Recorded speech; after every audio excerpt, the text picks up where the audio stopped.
The first type of snapping we're going to look at is placement snapping. Now this is really easy to do. I'm going to take this rock that is currently sitting here on the side of our little campsite, and I'm going to move it around using placement snapping. Now to do this, I'm just going to hold down the control key, and while I'm holding control, I'm going to drag along any one of the primary axes.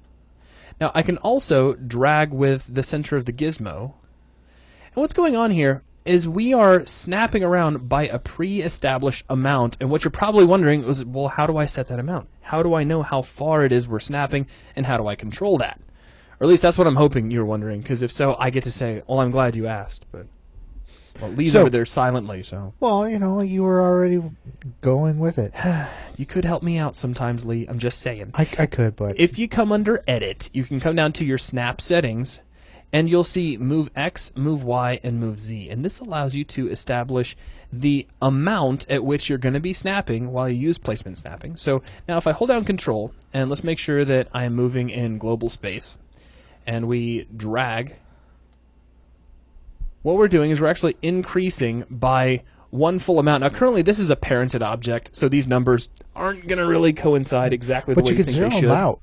We could zero them out. Actually, what I'm going to do instead is I'm going to create a brand new object. So we're not going to work on something that is parented. So let's go to Create, and I'll make a sphere. And it's pretty close. We'll just pull it up out of the ground, like so. And we're in global mode. So now if I hold down Control and take a look at whatever our transforms happen to be, you'll notice that in Z, the number is going up by 1, and not by a decimal amount. We can take our move increment and pull that down to, say, 0.5 in all 3 dimensions. And now, when we snap, we're moving in 1/2 increments.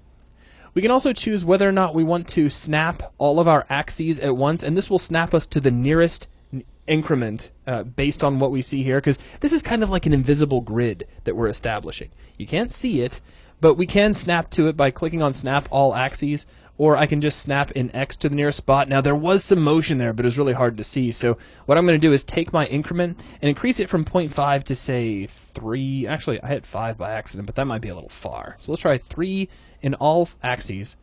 I'll move this around. Now watch, if I snap in X, it snaps to the nearest location of that invisible grid in the X-axis, or the nearest location in Y, and the nearest location in Z.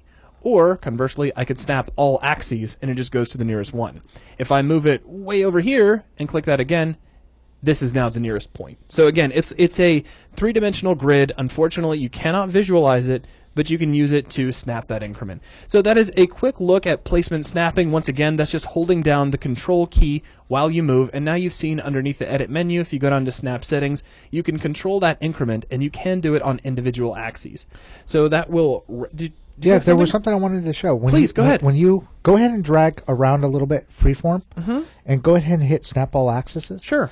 Now, if you notice, look at your position transforms. They're all uneven increments. There's no decimals anymore. That's true. It is snapping to an honest-to-goodness hardcore location. And I'm really glad you pointed that out. I had overlooked that. If we had set these increments to 0.5 intervals and do a little bit of odd dragging and click Snap All Instances, the nearest one could end up being a 1/2 of a unit. Or a 0, exactly. Right, so you can see that turn on. Good eye. Thank you. So that is going to wrap things up for this video over incremental placement snapping. Thanks for watching.